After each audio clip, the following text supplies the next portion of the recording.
Kaya siguro nagka-traffic dito sa Pilipinas. Ang dami kasi. Maganda pag sagad ya. Ikaw, ayaw mo ba ng sagad? Paborito yan.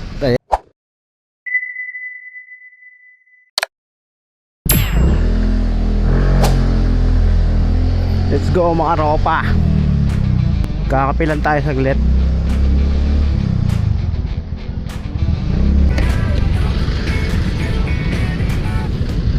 Basta engine oil, Petron Sprint Scooter. Shoutout Petron. Kamote pasok.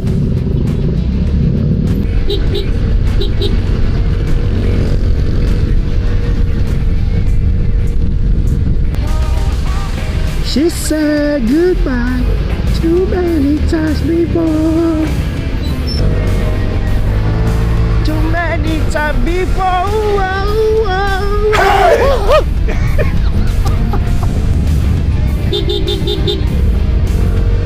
So yun, malapit na tayo sa bahay ng ating tropa. Sa tapat pala ng isang driving school. Yan o. Too easy. Too easy. Ayun o, si Budak ko. Budak boy.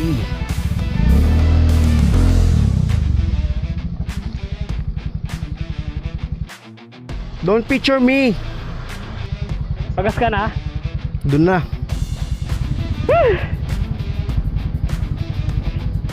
So yun o, connected na yung ano namin, Predcon KYB2. Predcon, bakal naman. Wow! No? Let's go sa go. Ganda ng jacket ko, no? Angas na eh.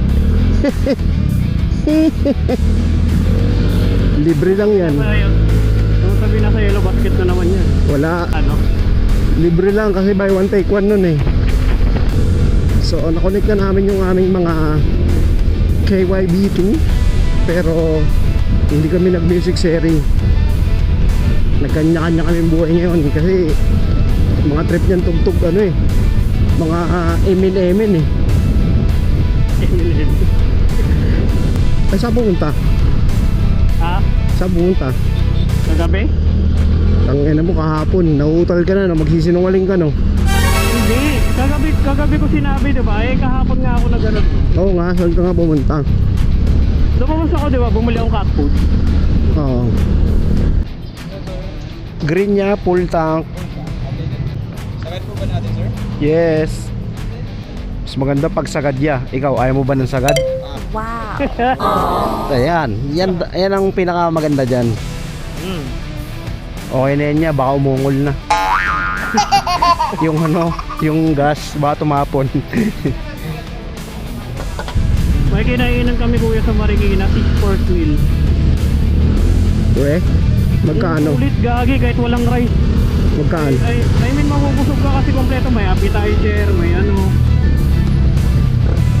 Ang sarap ng pumpkin soup nila. Mga nasa 1.4. Ang nang mahal naman, 70 lang ang kinakain ko eh. Hindi, I mean pa pag magde-date kayo ba, iba na. Di-date kami. Oo, pag may mga special na ano ba. Sa bagay, special siya eh, di ba? Special siya eh. Shit, lamig. Doon, ba't din nagka-traffic doon? Ba't may traffic doon? Oo. Mamaya, makikita natin mamaya doon. Kasi may traffic light.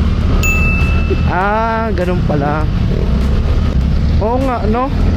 Kaya siguro nagka-traffic dito sa Pilipinas. Ang dami kasing traffic light. No? Tingin mo. Hindi kuya. Hindi mo talaga may iwasan ng traffic. Kasi kahit anong ano nila dyan, hanggat ang tao may pambili ng motor sa sakyan. Wala. Gaga ka. Dahil mo sinabi, yung joke, di mo na gets. Ay, sorry. Naging serious ako eh. Uy, sexy mo tayo. Oo, sarap mo ya. Putang ina naman, may langaw sa loob ng helmet ko. Tangina mo tayo ba yung bibig ko? Saka na? Dito sa likod. Tangina, tama kita. Dito Putang lang ina. ako. Nakikita nga kita eh. Hindi mo nakikita. O, ilan to? Kung ilan to? O, ilan to? Hindi ko makikita. Oh, yun lang. Wala ka. Wala. Wala ka. Putang ina mo.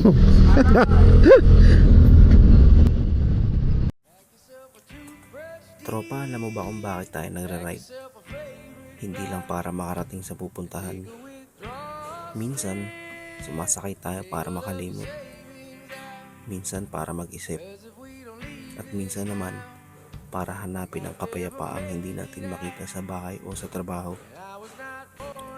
Sa bawat pihit ng silinyador, may kasamang pangarap. Sa bawat mahabang kalsada, may bagong kwento. At sa bawat ride, may mga taong naging bahagi ng ating journey. Hindi mahalaga kung anong motor ang dala mo. Ang mahalaga ay ang dahilan kung bakit ka bumabiyahe. At ang mga aral na natututunan mo sa daan. Dahil ang tunay na rider, hindi lang sumusunod sa kalsada. Gumagawa siya ng sariling landas. Kaya kung nanonood ka ngayon, comment mo naman kung anong dahilan kung bakit ka nagra-ride. Ako? Nagra-ride ako dahil dito ko nararamdaman ng kalayahan. Ride safe mga tropa. Magkita-kita tayo sa susunod na biyahe.